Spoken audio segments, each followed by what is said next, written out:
બીજું કે ભગવાને આ સંસારમાં મોકલ્યા છે આપણને ધર્મ પ્રોજિત કેતવો, કે દરેક વ્યક્તિને ધર્મ અનુસાર આચરણ કરવાનું છે. કોઈ સ્વતંત્ર અહીંયા નથી. ભગવાન સ્વયં સ્વતંત્ર નથી તો આપણે ક્યાં સ્વતંત્ર છે? ભગવાન સ્વયં એમ કહે છે કે હું સ્વતંત્ર નથી, હું મારા ભક્તોથી બંધાયેલો છું, અને મારા ભક્તો જ્યારે મને પોકાર કરે ત્યારે મારે જવું પડે. તો ભગવાન સ્વયં સ્વતંત્ર નથી, એ પણ પોતાના ભક્તો સાથે બંધાયેલા છે. તો આપણે તો ક્યાં સ્વતંત્ર હોઈએ? સ્વતંત્ર રહેવું હોય લગ્ન કરવા નહીં. લગ્ન ના કરો એટલે સ્વતંત્ર.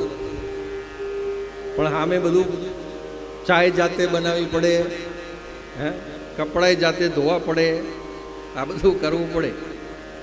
સ્વતંત્ર રહેવું હોય તો એ બધું તમારે સંભાળવું પડે.